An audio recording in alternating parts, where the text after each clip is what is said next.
Welcome back in my class. आज हम लोग बात करने वाले हैं प्रॉपर्टीज ऑफ नॉन मेटल। हमारी लास्ट वीडियो में हम लोगों ने बात की थी अबाउट प्रॉपर्टीज ऑफ मेटल, जहां पर हमने बोर्ड एग्जाम्स में किस तरीके से क्वेश्चन पूछे जाएंगे मेटल के ऊपर, इस बारे में भी बात की थी। तो आज पहले बात कर लेते हैं कि यहाँ क्वेश्चन किस तरीके से पूछे जाएंगे, उसके बाद हम लोग प्रॉपर्टीज के बारे में बात करेंगे। तो अगर हम लोग बात करते हैं नॉन मेटल से क्वेश्चन की, तो हार्डेस्ट सब्सटेंस कौन सा है नॉन मेटल में, या फिर प्रैक्टिकल क्वेश्चन में कलर ऑफ सल्फर क्या होता है, कलर ऑफ ऑक्सीजन क्या होता है, या फिर सल्फर किस स्टेट में है, ऑक्सीजन किस स्टेट में है, या फिर कौन सा ऐसा सब्सटेंस है जिसको हम लोग सेल बनाने में यूज करते हैं इलेक्ट्रोड की फॉर्म में। तो ऐसे कुछ क्वेश्चंस हैं जो 1 मार्क्स या फिर 2 मार्क्स में पूछे जाते हैं physical properties of non metal से। तो चलिए हम लोग बात कर लेते हैं physical properties of non metal. सबसे पहले हम लोग बात करते हैं physical property of non metal में ब्रिटलनेस इन नेचर। अगर हम लोग बात करते हैं हमारी लास्ट वीडियो की, तो मैंने वहां आप लोगों से कहा था कि मेटल्स जो होती हैं वो मैलेबल होती हैं एंड डक्टाइल होती हैं नेचर में, यानी कि उनको हम लोग पतले से पतले शीट में कन्वर्ट कर सकते हैं, साथ ही हम लोग उनको वायर बनाने में भी यूज कर सकते हैं। लेकिन नॉन मेटल के साथ ऐसा नहीं है। नॉन मेटल्स नेचर में ब्रिटल होती हैं। ब्रिटल का मतलब है इजीली ब्रेकेबल सब्सटेंस। तो नॉन मेटल को अगर हम लोग बाय मिस्टेकन या फिर कभी हैमर से पीट दें या फिर हम लोग उसके ऊपर हिट कर दें, तो हम कह सकते हैं क्योंकि नॉन मेटल ब्रिटल है तो वो छोटे छोटे पीसेस में टूट जाएंगी। इसका एग्जाम्पल ले सकते हैं। फॉर एग्जाम्पल, हमारे हाथ में एक ग्लास है और वो ग्लास जो है गलती से हमारे हाथ से छूट जाए, तो आप देखेंगे उस ग्लास के पीसेस हो जाएंगे और वो पीसेस दोबारा से उस फॉर्म में नहीं आ पाएंगे जिस फॉर्म में वो। तो इसका मतलब है कि हम लोग कह सकते हैं कि नॉन मेटल्स जो होती हैं वो ब्रिटल होती हैं नेचर में। यहाँ पर हमारे पास ब्रिटलनेस का एग्जाम्पल है कार्बन। कार्बन जो है वो हम लोगों को पता है हमारे आसपास के सब्सटेंस में इजीली मिलने वाला हमारा नॉन मेटल है, और कार्बन बहुत इजीली ब्रेकेबल भी होता है, ब्रिटल भी होता है नेचर में। ये कैसे समझ सकते हैं हम लोग? फॉर एग्जाम्पल, आप लोग एक लकड़ी को बर्न कीजिए, उसको बर्न करने के बाद आपको कोयले के पीसेस प्रोवाइड होंगे। हमें पता है अगर कार्बन उसके अंदर है तो वो ब्लैक कलर लिए हुए होगा। उन कोयले के पीसेस को आप लोग हाथ से ब्रेक करके देखिएगा, वो इजीली ब्रेक हो जाएंगे। तो हम कह सकते हैं कि क्योंकि उन कोयले के पीसेस ने जिनके अंदर कार्बन प्रेजेंट था ब्रिटलनेस की प्रॉपर्टी शो की है, इसीलिए कार्बन भी एक नॉन मेटल है। नेक्स्ट हम लोग बात कर लेते हैं bad conductor of heat and electricity.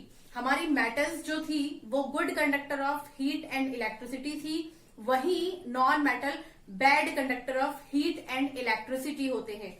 इसीलिए हम लोग कह सकते हैं कि कोई भी इलेक्ट्रिक वर्क करने के लिए कोई भी फायरमैन या फिर कोई भी इलेक्ट्रिक वर्कर जो होता है वो अपने हाथों में रबर के ग्लव्स एंड रबर के स्लीपर्स, या फिर हम लोग कह सकते हैं कि वो अपने हाथों में प्लास्टिक के ग्लव्स पहन के रखता है। इसका रीजन ये है कि प्लास्टिक और रबर दोनों ही नॉन मेटल्स हैं और बैड कंडक्टर हैं इलेक्ट्रिसिटी की। तो अगर कभी भी इलेक्ट्रिक वर्कर कोई वर्क कर रहा है इसके रिगार्डिंग, तो उसको इलेक्ट्रिक शॉक नहीं लगेगा। तो ये हम लोग बोल सकते हैं कि हमारे नॉन मेटल्स जो है वो बैड कंडक्टर होती हैं हीट एंड इलेक्ट्रिसिटी की। एग्जाम्पल ले लेते हैं हम लोग यहाँ पर ग्रेफाइट का। ग्रेफाइट का, जो कि एक्सेप्शन है हमारे नॉन मेटल्स में इलेक्ट्रिसिटी को कंडक्ट करने के लिए, क्योंकि ग्रेफाइट जो होता है वो गुड कंडक्टर होता है इलेक्ट्रिसिटी का। तो वो क्वेश्चन जो मैंने सबसे पहले इस वीडियो में रेज किया था कि कौन सा सब्सटेंस है जिसको हम लोग सेल बनाने में यूज करते हैं, तो वो होता है ग्रेफाइट। ग्रेफाइट का हम लोग इलेक्ट्रोड बनाना प्रेफर करते हैं क्योंकि वो अपने में से इजिली इलेक्ट्रिसिटी को कंडक्ट कर सकता है। नेक्स्ट हम लोग बात कर लेते हैं non lustrous and dull surface.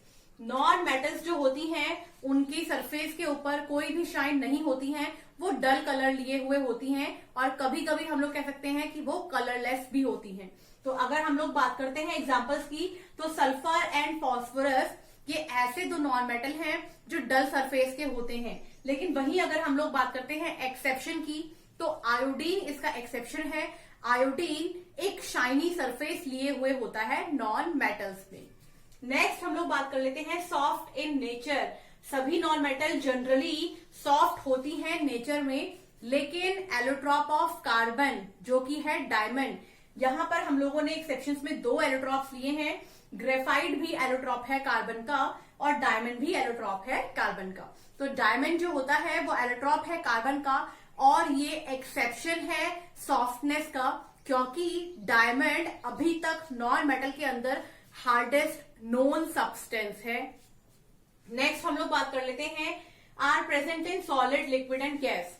जिस तरीके से जनरली मेटल सॉलिड स्टेट में प्रेजेंट थी, वही उसके उल्टा नॉन मेटल तीनों में से किन्हीं भी स्टेट में प्रेजेंट हो सकती है। Either it is solid, either it is liquid और आइदर इट इज गैस। अगर हम लोग बात करते हैं सॉलिड की, तो carbon, sulphur and phosphorus are the example of solid state, क्योंकि ये तीनों ही हमें सॉलिड स्टेट में मिलते हैं। लिक्विड स्टेट की अगर हम लोग बात करें तो ब्रोमीन, जिसको हम लोग लेबोरेटरीज में as a bromine water use करते हैं। नेक्स्ट हम लोग बात करते हैं गैस, जिसमें एग्जांपल लिए हैं मैंने ऑक्सीजन, नाइट्रोजन एंड क्लोरीन के। ये स्टेट्स आप लोगों को इसलिए याद रखना भी जरूरी है क्योंकि इनके ऊपर प्रैक्टिकल में क्वेश्चंस भी आते हैं, या फिर हम लोग बोल सकते हैं कि बोर्ड के एग्जाम्स में जो 20 नंबर का सेक्शन है वहां पर भी यहाँ से क्वेश्चन पूछे जाते हैं कि कार्बन की स्टेट बताइए क्या है, या फिर क्लोरीन की स्टेट बताइए कि वो क्या है। नेक्स्ट हम लोग बात करते हैं low melting and boiling point. Non metals का मेल्टिंग एंड बॉइलिंग पॉइंट बहुत ही लो होता है, लेकिन अगर हम लोग बात करते हैं डायमंड की तो ये इसका एक्सेप्शन है। डायमंड का मेल्टिंग एंड बॉइलिंग पॉइंट बहुत ही ज्यादा हाई होता है as compare to other non metal. और ऐसा क्यों है, इसका रीजन क्या है, तो अगर हम लोग बात करते हैं हमारे पॉइंट नंबर 4 की, तो वहां मैंने आप लोगों से कहा था कि डायमंड जो है वो हार्डेस्ट सब्सटेंस है। हार्डेस्ट सब्सटेंस है, इसका मतलब उसके मॉलिक्यूल्स या फिर बोल सकते हैं एटम बहुत ही पास पास है। जितना ज्यादा पास एटम होंगे उसका फोर्स ऑफ अट्रैक्शन उतना ही ज्यादा होगा। जितना ज्यादा फोर्स ऑफ अट्रैक्शन होगा उसके मॉलिक्यूल को तोड़ने में हमें उतनी ही ज्यादा हीट यूज करनी पड़ेगी, या फिर बोल सकते हैं उतना ही ज्यादा टेम्परेचर को रेज करना पड़ेगा। यही रीजन है कि डायमंड का बॉइलिंग पॉइंट जो होता है वो बहुत ज्यादा हाई होता है। नेक्स्ट हम लोग बात करते हैं metals have low density. Metals की डेंसिटी जनरली लो होती है। यहां पर लो डेंसिटी से मतलब ये है कि वो वेट में बहुत ही लाइट होती हैं, और वैसे भी अगर हम लोग बात करें नॉन मेटल्स की तो जनरली उनमें एक लार्ज स्केल गैसेस का होता है, और हमें पता है कि गैसेस वेट में बहुत ही लाइट होती हैं। नेक्स्ट हम लोग बात कर लेते हैं डिफरेंट कलर की। तो यहाँ पर मेटल्स का कोई फिक्स कलर नहीं है, हर एक मेटल अलग अलग कलर्स को शो करती है। यहाँ पे मैंने कुछ एग्जाम्पल लिखे हैं आप लोगों के प्रैक्टिकल क्वेश्चंस के लिए। सल्फर येलो कलर में प्रेजेंट होती है, और अगर हम लोग इसको बर्न करते हैं फ्लेम में तो ये कन्वर्ट हो जाती है ब्लू कलर में। ये बोर्ड के एग्जाम्स के लिए बहुत इंपॉर्टेंट क्वेश्चन भी है कि वो कौन सी गैस है जो बर्न करने के बाद फ्लेम में ब्लू कलर प्रोवाइड करती है। तो आप ध्यान रखिएगा, वो होती है हमारी सल्फर गैस। नेक्स्ट हम लोग बात करते हैं फॉस्फोरस की। जिस तरीके से कार्बन के एलोट्रॉप्स होते हैं बिल्कुल वैसे ही सल्फर के भी एंड फॉस्फोरस के भी एलोट्रॉप्स होते हैं।